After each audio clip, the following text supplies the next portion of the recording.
उत्तराखंड में मानसून पूरी तरह सक्रिय हो चुका है। उत्तराखंड के मैदानी और पहाड़ी जिलों में लगातार बारिश देखने को मिल रही है। इस पर बातचीत करने के लिए हमारे साथ मौजूद हैं हमारे साथी करण दयाल।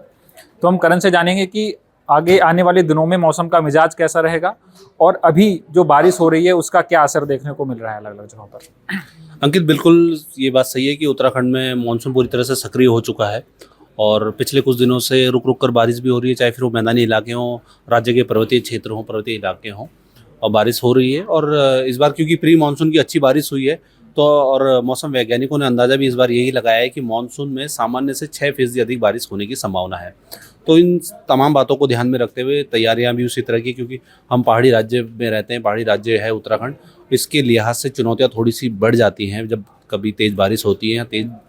मानसून की में वर्षा अगर रिकॉर्ड की जाती है। तो उसी को, उन सब बातों को ध्यान में रखते हुए उसी तरह की तैयारियां की गई हैं कि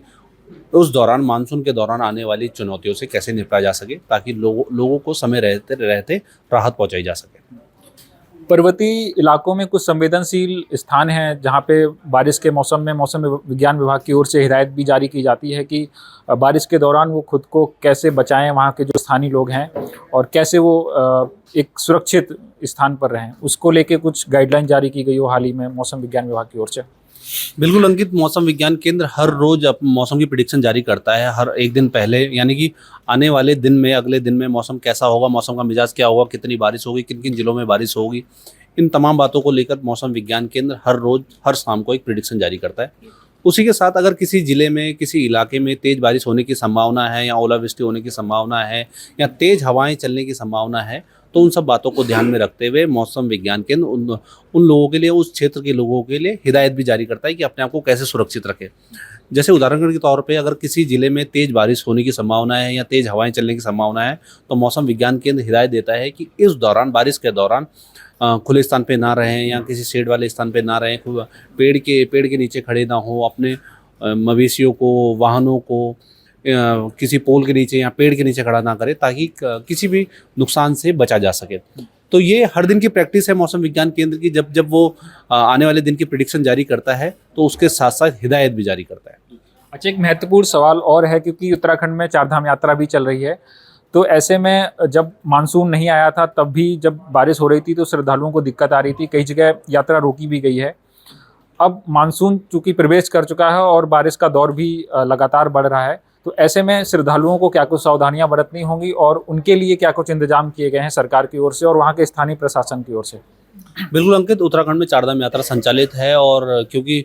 जैसा मैंने पहले बताया कि पहाड़ी राज्य होने के कारण यहाँ पे चुनौतियाँ थोड़ी सी दोगुनी हो जाती, बढ़ जाती हैं। और चारधाम यात्रा में क्योंकि देश विदेश के लोग आते हैं यहाँ पे, तो उनकी सुरक्षा के लिए, उनको सतर्क करने के लिए, इन सब चुनौतियों से निपटने के लिए हर रोज़, फिर वो चाहे वो पर्यटन विभाग हो, जिला प्रशासन हो, या वो समन्वय विभाग हो, चाहे वो फिर आपदा प्रबंधन विभाग हो या मौसम विज्ञान केंद्र हो, वो हर रोज़ भी उनके लिए भी हिदायत जारी की जाती है, ताकि वो अपने आप को सुरक्षित महसूस करें। और ये बात बिल्कुल सही है कि जब तेज़ बारिश होती है, जैसे हमने देखा है कि एक दिन पहले ही केदारनाथ इसलिए महत्वपूर्ण है क्योंकि उसको एक लंबी पैदल यात्रा करके भी लोग वो केदारनाथ धाम तक पहुँचते हैं। ऐसे ही हेमकुंड साहिब के लिए भी लोग पैदल यात्रा करके वहाँ तक पहुँचते हैं। तो इन दो धामों में मुख्यतः बारिश के दिनों में या मौसम जब खराब होता है तो यात्रा थोड़ी सी कठिन हो जाती है, खासतौर उन लोगों के लिए जो पैदल यात्रा कर रहे होते हैं या फिर जो हेली सेवा से अपनी यात्रा पूरी करते हैं। तो इन सब बातों को ध्यान में रखते हुए हर रोज़ हिदायत जारी की जाती है। जब मौसम साफ़ होता है तभी यात्रा की हरी झंडी दिखाई जाती है यात्रियों को, और जब मौसम खराब होता है तो जो लोग जहाँ पे होते हैं उनको वहीं पे रोक दिया जाता है।